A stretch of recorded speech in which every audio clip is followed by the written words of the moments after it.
most intense emotional responses we've had to movies. Damn, that's heavy. That's pretty heavy. This is going to be a heavy one. Yeah. So, in other words, talking about... So we're going to talk about Mother. Movies. When movies worked. Yeah. So we're going to talk about Mother. We'll spend a lot of time talking about Mother. Mother Hour. Spoiler. It's been a while since we've had a deep dive on Mother. It was, yeah, it has been. We all did have a good emotional response to that one. That was we intense. were together, so it's special because it's the first movie we saw together. First one. Yeah. Oh. How many movies have we seen together now? Too many. Too many movies. Huh? Who goes first? I'll go first. You're up. You go first. One of the strongest ones in recent memory, besides Mother, is Hereditary. Oh, yeah. Oh, yes. Yeah. Same. Yeah. Definitely same.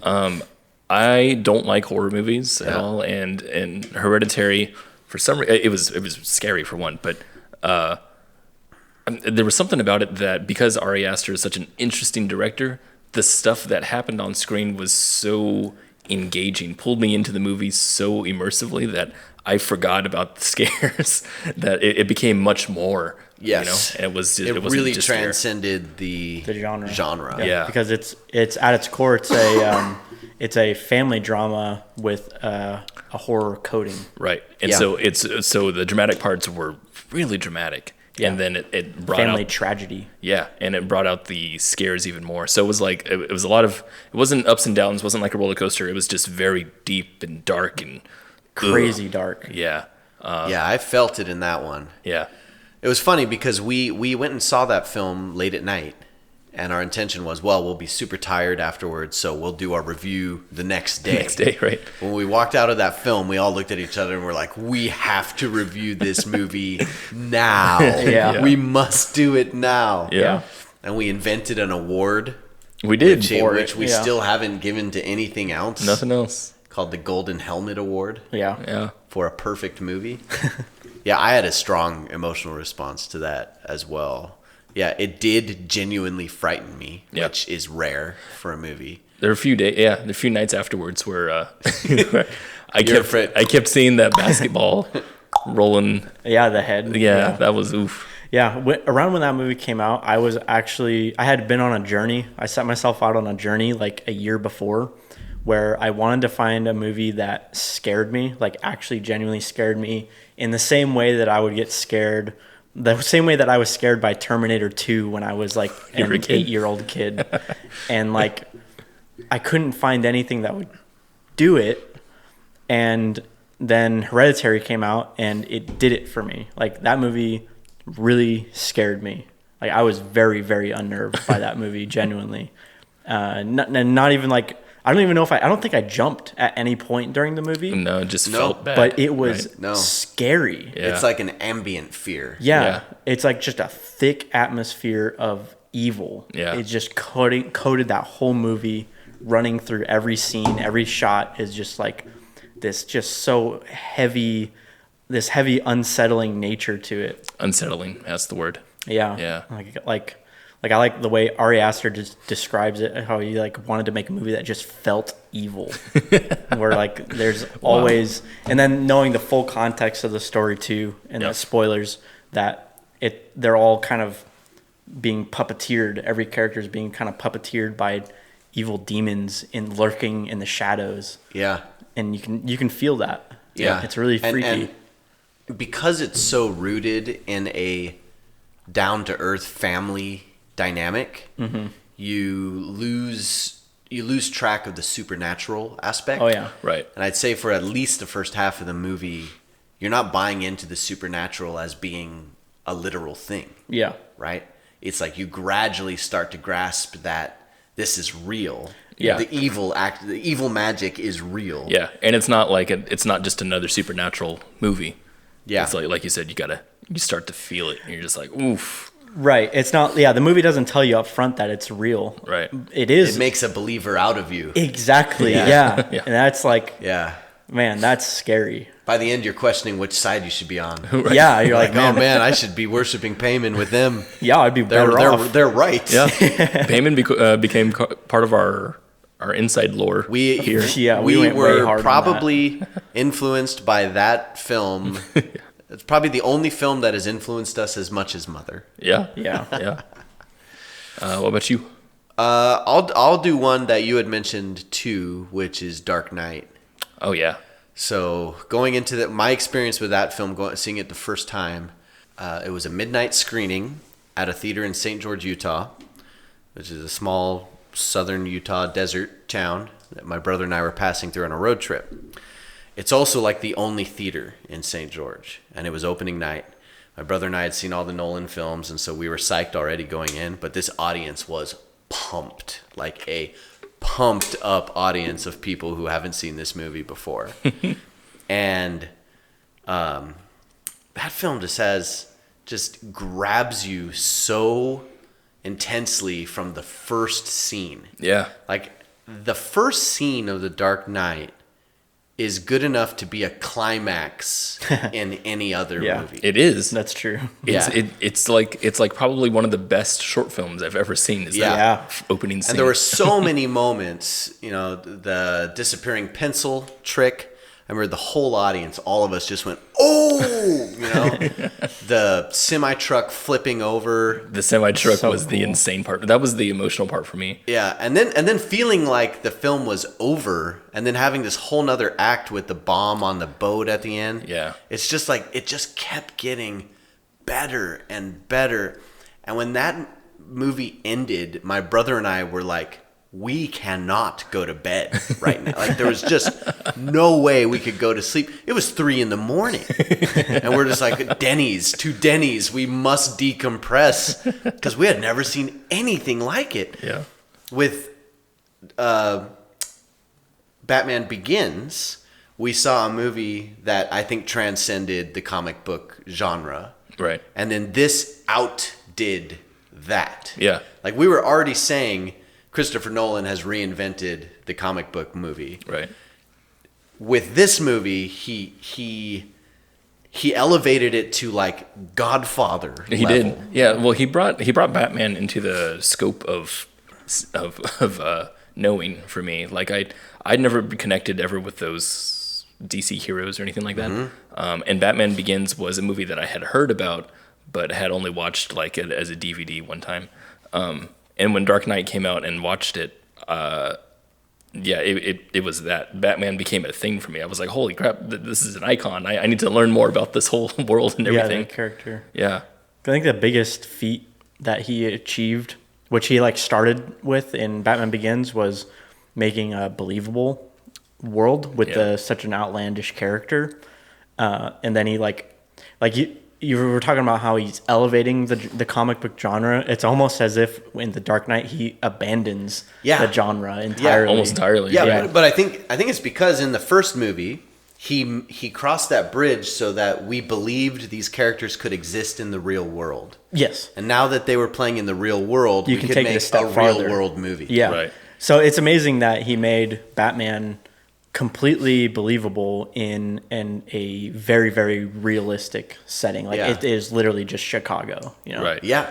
And it just feels like a mob epic. Yeah. It does, It really does. Yeah. Yeah. And dude, Heath Ledger is so good that you almost forget about Aaron Eckhart and Harvey Dent. Yeah.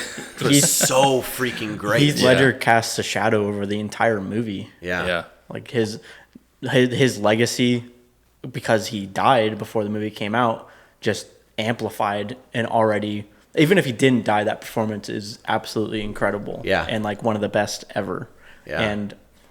And then him dying on top of that just like solidified it completely. And now that's like the first thing that comes to mind every time I think of that movie is Heath Ledger's Joker. Right. Yeah. Icons. Yeah. I was really young when I watched. I was 10 when this movie came out, so that's when I saw it. I was 10 years old in the theater watching The Dark Knight, and Two-Face scared me. Yeah. I couldn't. Like I literally looked away. You were 10? Yeah. That's crazy. That movie had my heart pumping so hard. Yeah. Like I feel, at least with regards to movies, that it takes a lot to get me beyond the threshold of feeling emotion. Yeah. Right? I explain this to my wife a lot. She likes to watch like Marvel movies and comedies, and I like to watch like what she calls deeply disturbing movies. And I said the difference is that like her operating emotional level is up here. Yeah. So to be stimulated, she just needs to bump up a little bit further. Right. And she's now into like high emotional peak. But for me to get to high emotional peak, I need something like intense. Right. All three of us do. Yeah. Yeah. And for me, the truck flipping over part It's just was incredible. Yeah, it was one of those parts. Me and my brother called it awesome tears. Yeah. Yeah. Where we look at it, and it's because of everything that's happening is so fast in that scene up until that shot where it's everything's slowed down, and it's not slowed down in slow motion. It's just a slowed down edit to where the shot is longer. Some of the edits are overlapped in time. Yeah, and so we have this just big, massive thing happening, and you're just like, In the sound. yeah, and the sound, everything coalesces at that moment. You're just like, oh, okay, whoa. Plus, there's that one shot right when it lifts off the ground where they're cut into they click there, and then cut. And you see the Joker sitting in the cab, and he like jumps up kind of like that. Yeah. I always thought that was cool to link.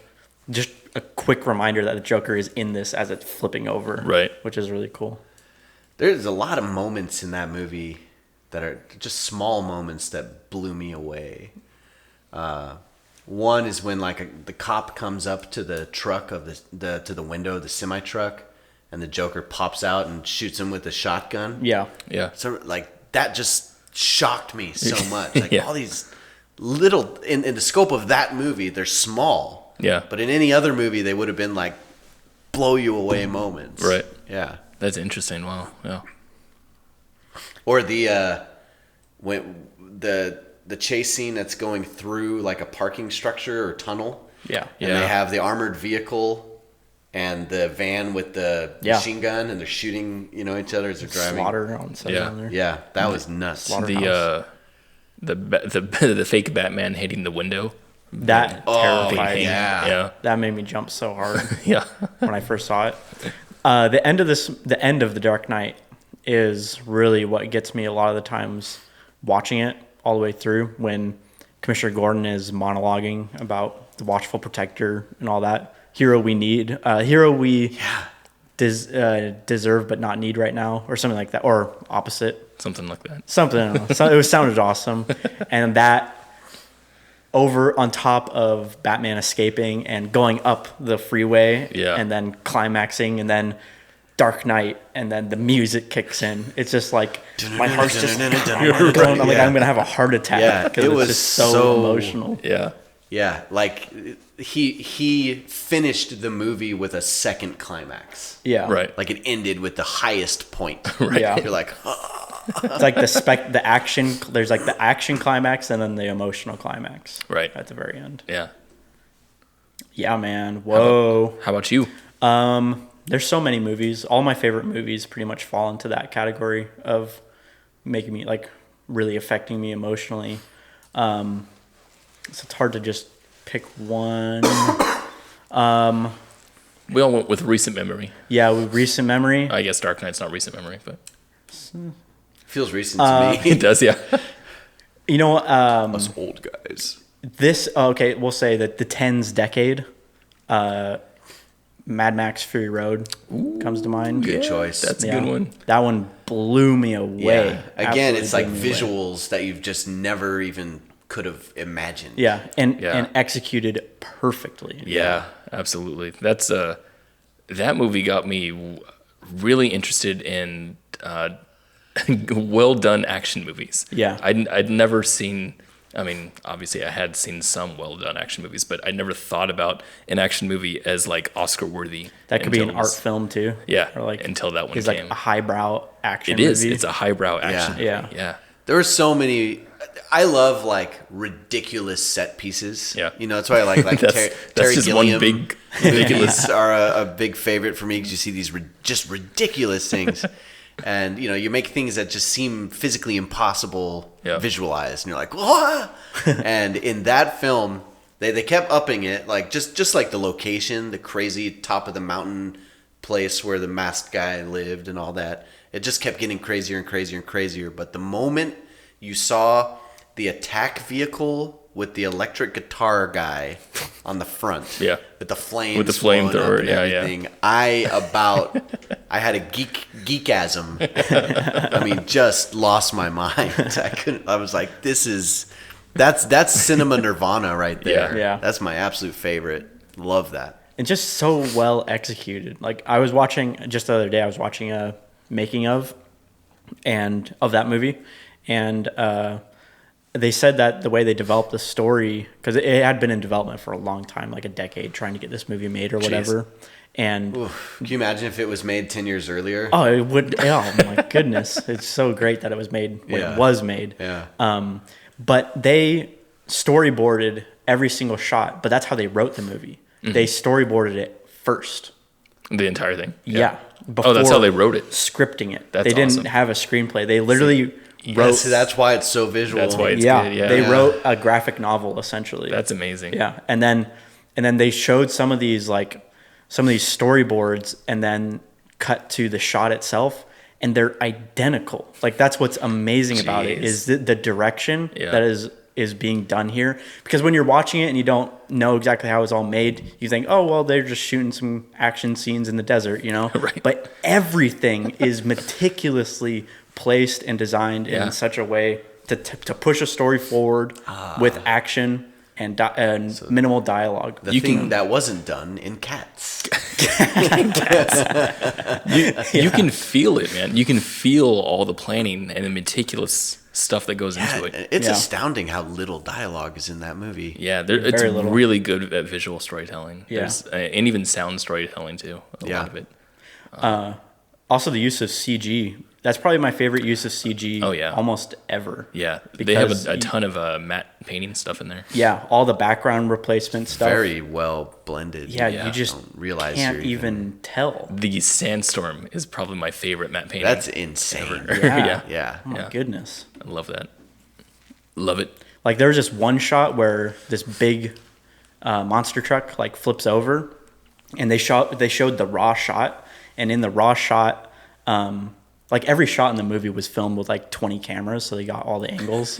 But like they cut to one angle that is in the final movie, and the raw shot is like against a little cliff, and it's flipping over. But in the background on this little, there's this place where people can stand, and so there's like 5 people just standing there with like cameras and stuff, like reporters or something, just blatantly in the shot. But they removed it like it was no problem. Jeez. And it's just all the little all the CGI details like that, and that's like the ultimate example of CGI being done really well. That's and amazing. why it's not like something that's like, oh, CGI sucks, but like at its potential.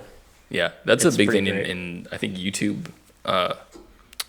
Rocket Jump made a video about that. Yeah, I love their video. Yeah, about their CGI stuff. Yeah, they talk about Mad Max a lot in that. Yeah. If we want to talk about a movie that created a real visceral response, but I didn't expect it to, Climax. Oh man. Yeah, that was quite visceral. Visceral would be a word to describe it. That movie really gave me an emotional response. Yeah. That was a heart-pounding movie. Which is nuts because, like, if I just explained the synopsis to you, you would not be like, "Whoa, sounds intense." It's not. You're right. Right? Right. But like it's the way so experiential. Yeah, the way Gaspar you feel directs. like you're there. Yeah, Gaspar Noé is. I feel like he makes these kinds of movies where you are a person in the movie. Yeah. That you're playing somebody. Even the camera is just another character. And holy crap, does he just like put you in the scene? He's just like, okay, now you're going to be a part of it. in that long sequence where they're cutting between everyone's talking conversations. Yeah. Right? It really felt like I was documenting a wedding. Right. It felt like I was shooting. I have so much footage that looks just like this. What a weird movie. That is a strange movie. It's like I can't even describe it. Yeah. I remember we watched it, and I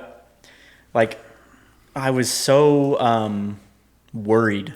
I was like, if this movie doesn't pay off, like then it's a pretty like it took a long time to tell if it worked or not, because it's so like we're watching a 10-minute dance sequence, which is all awesome. I love how it's all done. I know what you're talking about. But the first time through, when you don't know what you're getting into, is happening? Why have we spent the first 35-40 minutes of this movie watching people just I remember dance being frustrated, and then randomly talking. Yeah, I remember thinking like, okay, when are we going to actually find out what's happening? Yeah, what's going on? When are we going to meet these characters for real? Right. You know, and it never really came. It was just like, let me walk you around this crazy place. Yeah. But dude, but by the end, I was. Oh yeah, and on second viewing worked too. so well. On second viewing, all that stuff, knowing what it leads to, all that stuff is really good setup. It's a good setup and tone setter.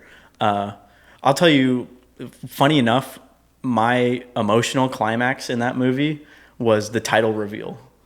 It was a good title reveal. And the logos flashing and all, like, you get this. Yeah. At the very opening, you get the air raid siren and some amazing dance music's going, and you get a million logos and just building up. And you get the amazing dance scene, and everyone's dancing forever. And then it's like 40 minutes into the movie, and all these credits start flashing in the face. And it was it's so like bizarre. super intense. It almost reminded me of a Monty Python gag. Yeah, I thought that was awesome. Yeah, it was. It was a great film. That was a great movie. I do want to talk about one, but we can't really talk about it because you haven't seen it yet. True, can't talk about it. It's off limits. Sorry. Is it Uncut Gems? It is. Oh, that came to mind too, actually. Anyway, it gave you emotions? There's some emotions in there. Wow. My heart beated. Really? You weren't dead? Yeah. That's good. Maybe I'll see it then. My heart beated. You know what's a movie that might not seem like a movie that I would really love, but is like one of my favorites ever? I have one of those. What's that? Is The Truman Show with Jim Carrey. Oh, interesting. I love The Truman Show. Yeah, that's a really good movie. Yeah, the end of that movie gets me going, man. Yeah? When he finally escapes, like my heart is pounding. Yeah. That's a great movie. Yeah. I really like that movie. I'm with you. I'm gonna toss one of mine. All right, go. Okay. It's Sherlock Holmes. Right. With RDJ. You love that movie. I love that movie. Yeah. Who directed it? What's his name? Oh, it's Guy Ritchie, isn't it? That's right. It's Guy Ritchie. Yep. Yeah. I'm extremely visually inclined, as you guys know, and goal oriented. So the movie itself is a linear progression. Like one of my favorite movies before was Ocean's 11. That's a great movie. Where you have just this linear progression, and then you go back and you're like, see all the gaps that you missed. You're just like, wow, and it just like ties everything together. So that's what Sherlock Holmes did, but of course it was doing it by its like. They had reveals at the end, but also during this progression, we also had Sherlock Holmes trying to figure out puzzles right there, at the moment it's happening, and so your mind is going one way and another. The movie is super visually striking on top of that because it's super teal and orange, and it's a thing that cinematographers do all the time, and I love that movie so much because of that. The shots in there are amazing. They have some really good cinematography in there. Okay, so we're picking what? Obscure movies that gave us an emotional response? Emotional response that you wouldn't think you'd have an emotional response to. Oh, okay. I don't know. You don't have to do that. Jurassic World 2. No. I actually had a pretty good response to the first Jurassic World. Yeah. I was thinking about that movie yesterday, and it's actually a movie you shouldn't think about. Turn your brain off. Kind of ruined it. I wish I hadn't thought about it. Most Stanley Kubrick movies for me do it.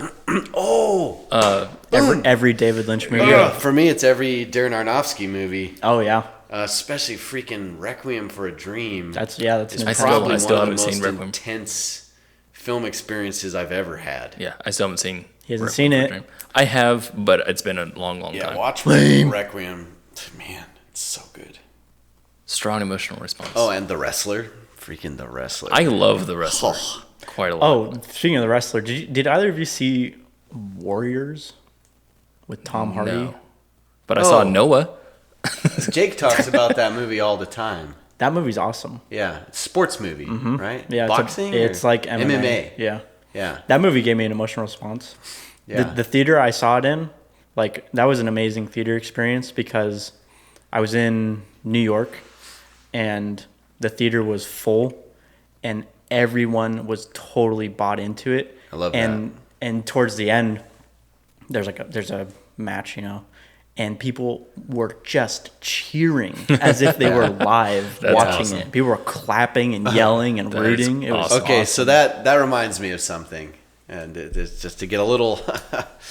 This might be dangerous, but probably the 3 greatest theatrical experiences I ever had was the Star Wars prequels, and it's because of that audience phenomenon. The audience thing, yeah. You have to remember, this was the phenomenon of fandom behind these new movies is not even close to what the happened prequels? when yeah. that was a crazy worldwide Yeah. phenomenon. People camping out in front of the theater. So it was like this huge cultural moment. Yeah. And being there at the midnight screenings, it turned it into more than a movie.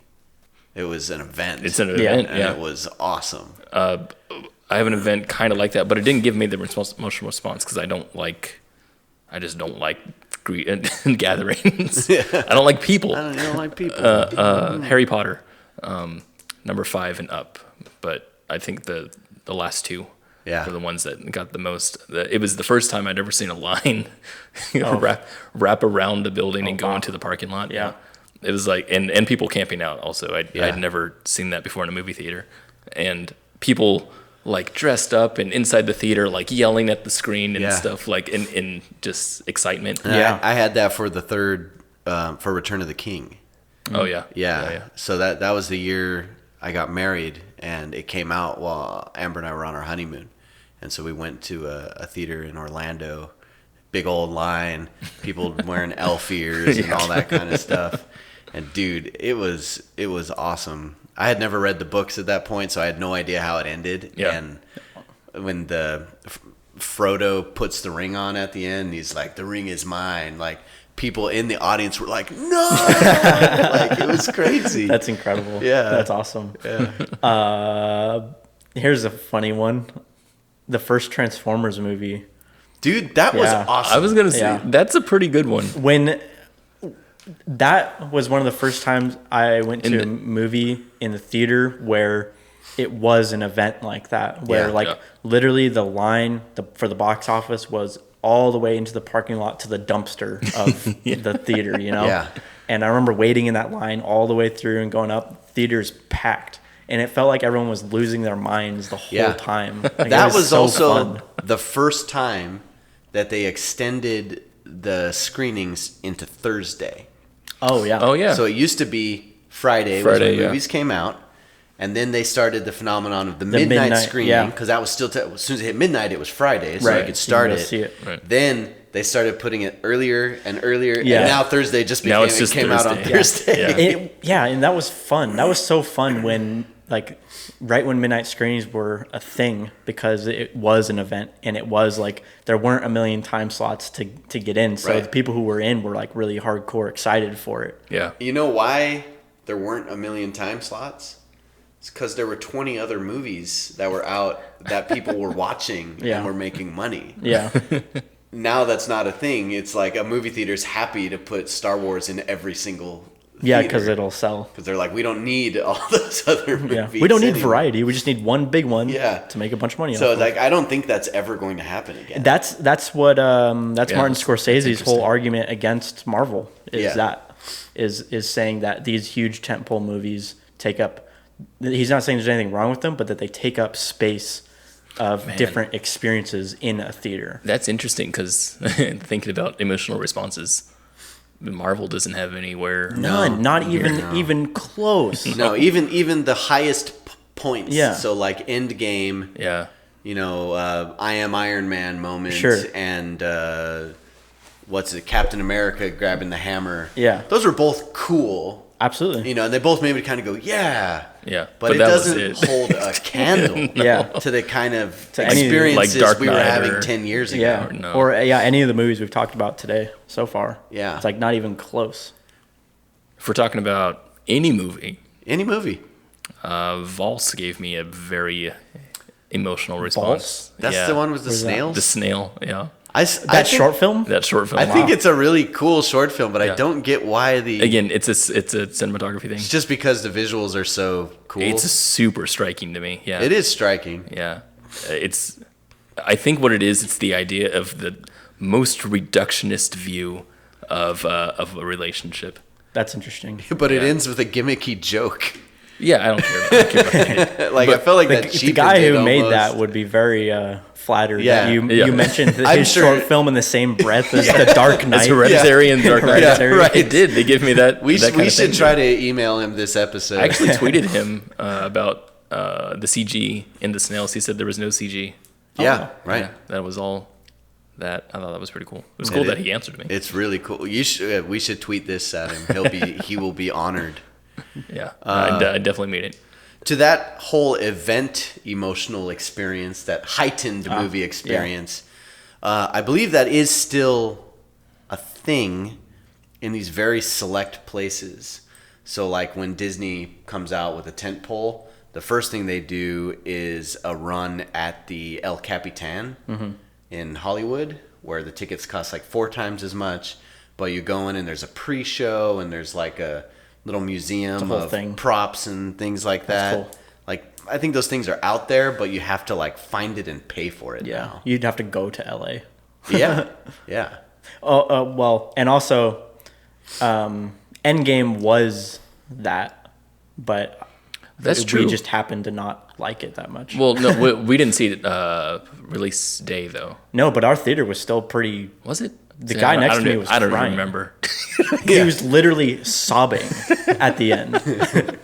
Man, we're really not connected. No, Yeah, no, that 'cause was it a- didn't move me that much. Not at all, yeah. So, because like at the end when everyone started showing up, I'm like, that doesn't make sense. That's Yeah. what I was doing. Well, you know, And I'm like, wait a minute. the time that Cap caught the hammer, I remember being really surprised that everyone else went, "Ah!" And I was like, what happened? I liked that. Yeah, I liked that. No, I thought part. that was neat, but Yeah. it only was neat to me because everyone else thought it was neat. It's just because we're literally disconnected from that franchise. That's all it is. We Well, don't you know have what's an fun? emotional When we stake in it. saw Rise of Skywalker and the huge battle fleet arrives with Billy D. Williams at the end. Oh yeah. And one person in our theater was like, "Woo!" Oh, dude, you know what? It was awkward. Wow. We're like- that might have been the saddest theater experience I've ever had, maybe, because That's what I'm saying. Yeah. It was more disappointing than Cats. yeah, it was Star Wars, the end of a new trilogy, the end of the Skywalker saga. Yeah. And the audience that we saw it with, there was like, it was almost like they were like obligated to be excited To be there, about like, it. let's do this. They're like, oh yeah, Star Wars go. title crawl. Episode 2, I think. Was that the one where Yoda busted out his lightsaber? Blew my audience Yeah. to pieces. People were just lost their mind. losing it. Yeah. Right? So like Dooku's there, Anakin's had his arm cut off, and then you hear this little cane Yeah. coming out. Yeah. As soon as he came out, And they, that was they the do first their one. like lightning exchange, and Yeah. you're like, "Oh, that's cool." And then he pulls out a lightsaber, and people just lost their Yeah. mind. It was crazy. Yeah, to the point where you couldn't hear the dialogue in the movie. And what's funny is that movie is regularly pointed out as the worst Star Wars film. Yeah. Regularly, people almost universally agree that that's the worst. Not now. Not anymore. Not Maybe anymore. not now, but the point is that movie elicited this enormous emotional response. Sure. Yeah. And these ones aren't. Yeah. Yeah. That is interesting. Yeah. Yeah, I was just extremely hyped for episode 7. Like that was maybe one of the most hyped I'd ever been for a movie. Yeah. Was for episode 7. I probably had the same experience for 1. Yeah. I think it was when I had it. But none of the movies after that, I was like, I'm not even excited for these anymore. I kind of miss getting really hyped for a movie. I always enjoy hype. Well- like, when I get hype, I enjoy it. I'm really hyped for a single movie this year. Dune. Dune. Dune. Yeah, my hype meter is starting to get Yeah. get. I'm getting tangible up there, man. for Dune. Yeah. I want to go there. I've been hurt too many times. You've been hurt. That's what it is. I'm like kind of callous now. I just Denis don't. has never hurt me. I know that, but think of all the filmmakers who you've said that about, who then hurt you at some point. Trying to think of. They're out there. They're out there. Edgar Wright. Edgar Wright did it to me Yeah. with Baby Driver. Honestly, Guillermo del Toro did that to me with Crimson Peak. Oh gosh, yeah. Yeah. It's a terrible movie. I never Yeah. saw Crimson Peak. It's It's like very disappointing. yeah. Like Denis hasn't had a miss yet. he to me. hasn't. No. Every single movie he's made is amazing. There's some films that we haven't seen yet that Kenny and I were reading the descriptions to that Denis made before his first film. Oh, like his. He made some features before then in the Yeah. early 90s that he hates. He doesn't even count. Yeah, he doesn't count them. But I really want to see him because they Yeah, have that some would be really interesting. That would be crazy things. interesting. Yeah. See a guy. He's pretty much a master at directing at this point. At this point, yeah. Yeah, and seeing him in his early years Right. fumbling around with it Right. would be kind of interesting. Yeah, I do want to say that. Got to throw out probably my favorite movie ever, Eyes Wide Shut, as a movie I that haven't seen it. makes Really? me feel. I have it. I haven't seen it. Dude. Watch it. I know. You'll I know. hate it. I'll hate it. Yeah. You might. Oh, this is interesting. Okay, I'm not sure if it's an emotional. I don't know if this counts though. Under the Skin was one. That movie's for me. awesome. Yeah, it had a huge reaction for me, but it wasn't emotional. I think it was. I mean, it was emotional. It was like half and half. It was weird because it was like absolutely love going all in on this movie, and I also am very confused. It's just, and I hate this at the Yeah. same time. Drive actually is one that really got to me. That was a really good one. That movie blew my mind.